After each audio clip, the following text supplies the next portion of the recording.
ڈال کر خولی کے سامنے، خولی حضرت امام حسین کا سر مبارک ابن زیاد کے سامنے لایا۔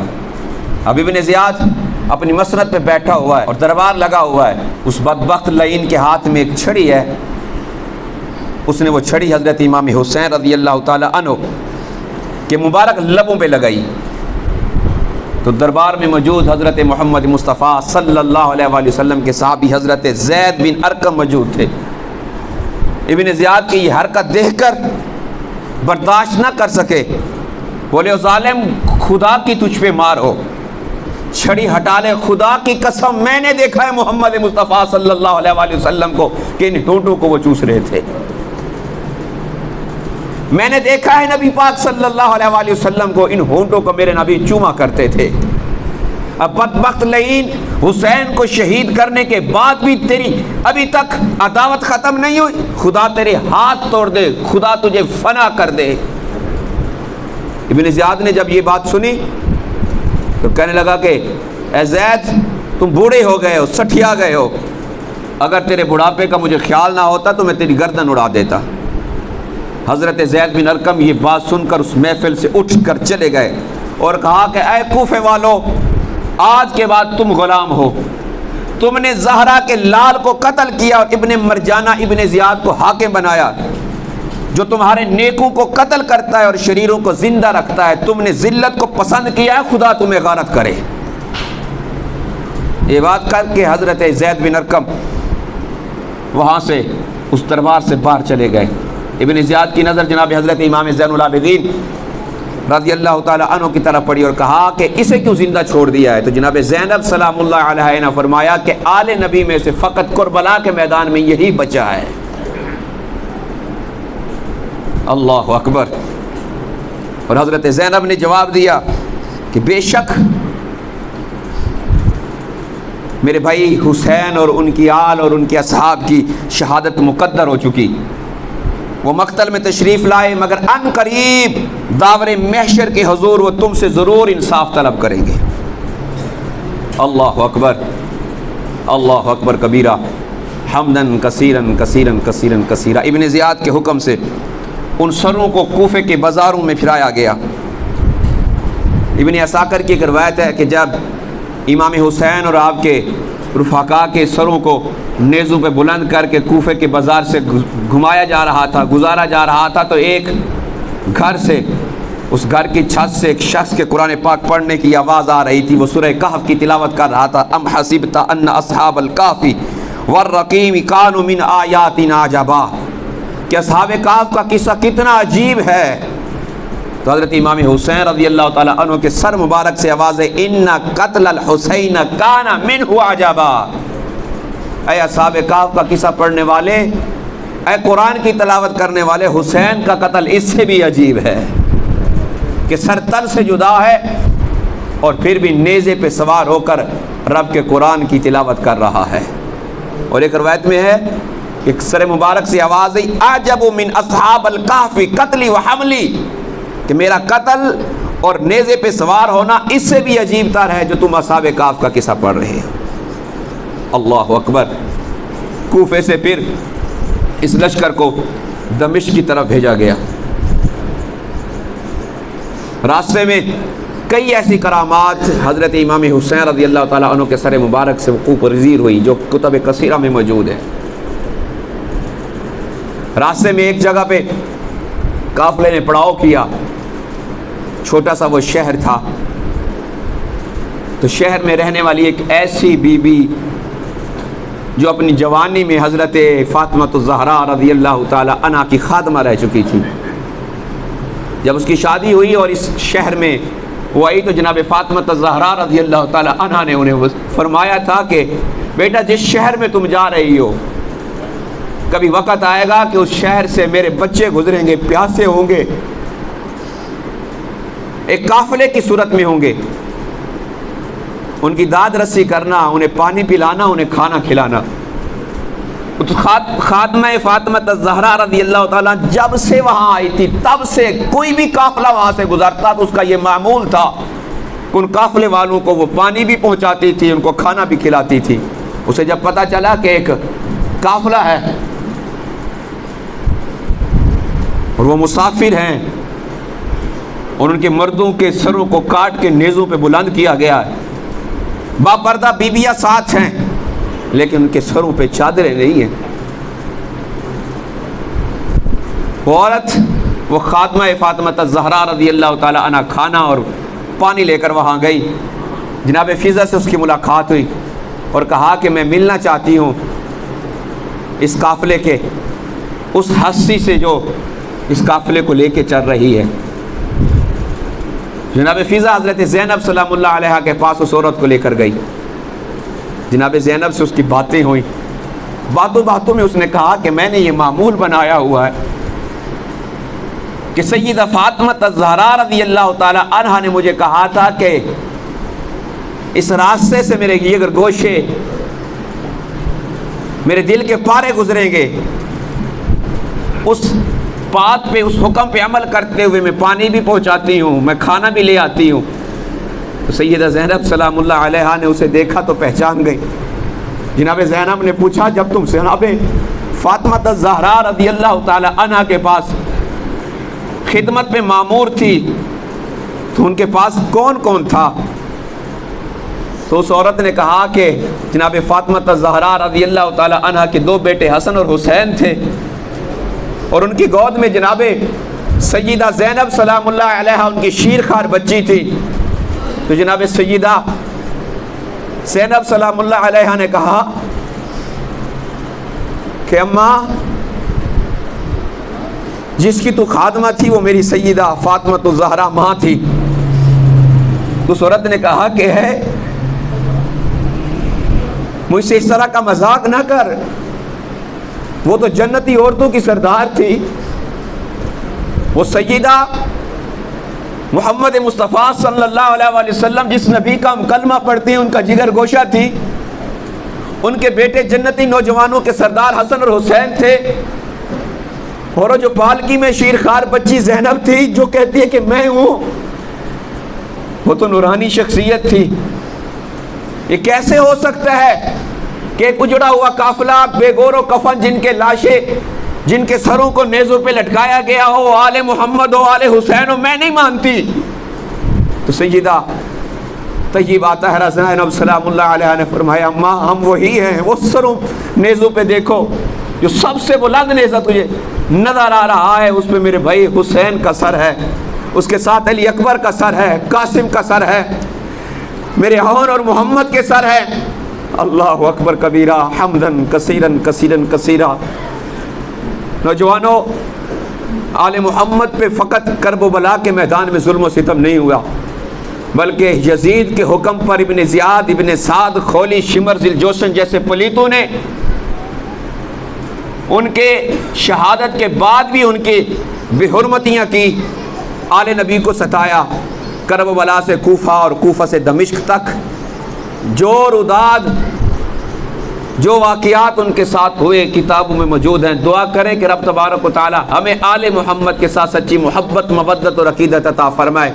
اور آج اس دور کے اندر جب فتنوں کی انبار کھڑے ہو رہے ہیں اور کوئی یزید کو ان باتوں سے بالکل بری کرنا چاہتا ہے اور امیر المومنین اور رحمت اللہ علیہ کہہ کر اسے جنتی بنانے کے در پہ پڑا ہوا ہے, ہمارے علماء نے ہمارے اسلاف نے اس یزید کو فاسق, فاجر اور لعین لکھا اور حتیٰ کہ کچھ علماء اور مفسرین کرام نے اسے کافر تک لکھا. دعا کریں رب تبارک و تعالی ہمیں ایسے برے مذہبوں سے, بے دینوں سے دور رکھے جو آل محمد سے عداوت آج کے دور میں بھی دکھا رہے ہیں. دعا کریں اللہ تبارک و تعالی ہمیں نبی پاک صلی اللہ علیہ وسلم کی سیرت اپنانے کی, آل محمد اور آل صحاب سے سچی محبت اور مودت اور عقیدت عطا فرمائے.